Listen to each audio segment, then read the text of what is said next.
Hello guys, welcome to Recap Films. Today's movie is Zodiac. Zodiac delves into the chilling story of the Zodiac killer, whose brutal murders and cryptic messages terrorized California in the late 1960s. The film begins on July 4, 1969, with the Zodiac killer's second attack, a shocking event that leaves the residents of Vallejo, California, in fear. Darlene Ferrin and Mike Mago, two young lovers, are shot while parked at a lover's lane in the quiet town. Ferrin tragically dies from her injuries, while Mago miraculously survives, though severely wounded. This brutal attack sets the stage for a series of murders that will forever haunt California. 1 month later, a letter from the Zodiac killer arrives at the San Francisco Chronicle. The letter is full of cryptic messages and taunts aimed at the police. Paul Avery, a seasoned crime reporter at the Chronicle, becomes involved in investigating the case. Meanwhile, Robert Graysmith, a political cartoonist at the newspaper, develops a deep interest in the case. Though not taken seriously by Avery or the editors, Graysmith begins to study the coded letters that the killer has sent. Graysmith's role as a cartoonist causes his interest in the case to be dismissed by his colleagues, but he is nonetheless fascinated by the intricate codes included in the killer's letters. Despite being kept out of the loop by the Chronicle staff, Graysmith's determination to understand the killer's cryptic messages leads him to crack one of the codes. He makes several correct predictions about the Zodiac's patterns, drawing the attention of Avery. Avery, who had initially mocked Graysmith for his obsession with aquavelvas, starts to recognize Graysmith's value in solving the case. Over drinks at a bar, they bond over the strange encrypted letters sent by the Zodiac and continue discussing the case. This marks the beginning of a partnership that would grow over time. The Zodiac killer strikes again, this time at Lake Berryessa in Napa County. Brian Hartnell and Cecilia Shepard are attacked and stabbed by the Zodiac, with Shepard tragically dying from her injuries. Hartnell, however, survives to tell the tale. Soon after this brutal attack, the Zodiac goes on to kill a San Francisco taxicab driver, Paul Stein, in the Presidio Heights area. The police are desperate, but they are also being taunted by the killer, who appears on a TV talk show, mocking their inability to catch him. San Francisco police detectives Dave Toschi and Bill Armstrong are assigned to the case, working alongside other detectives such as Jack Mulinax in Vallejo and Ken Narlow in Napa. As they work to uncover the killer's identity, the Zodiac continues to toy with authorities, sending more letters, some of which are filled with even more cryptic messages. Avery and Graysmith team up, digging deeper into the case, unraveling clues, and tracking down leads. In 1971, Toschi, Armstrong, and Mulinax interview Arthur Lee Allen, a potential suspect.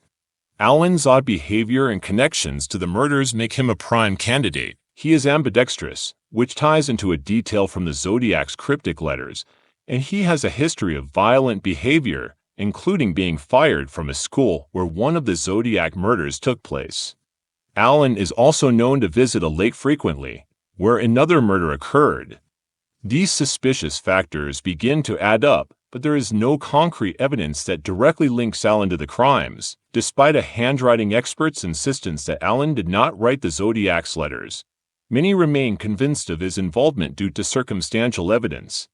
As the investigation progresses, Avery, who is growing more obsessed with the case, receives a letter from the Zodiac threatening his life. The pressure of the investigation and constant harassment by the killer start to affect Avery's mental health. He becomes paranoid and increasingly dependent on drugs and alcohol. Avery's obsession with the case causes him to make reckless decisions, including sharing information with rival police forces. His behavior becomes erratic, and by 1978, Avery leaves the Chronicle, unable to cope with the case anymore. Detectives Armstrong and Toschi also face their own challenges. Armstrong leaves the Homicide Division, and Toschi is demoted after he is accused of forging a Zodiac letter. Meanwhile, Graysmith continues his investigation, diving deeper into the details of the case.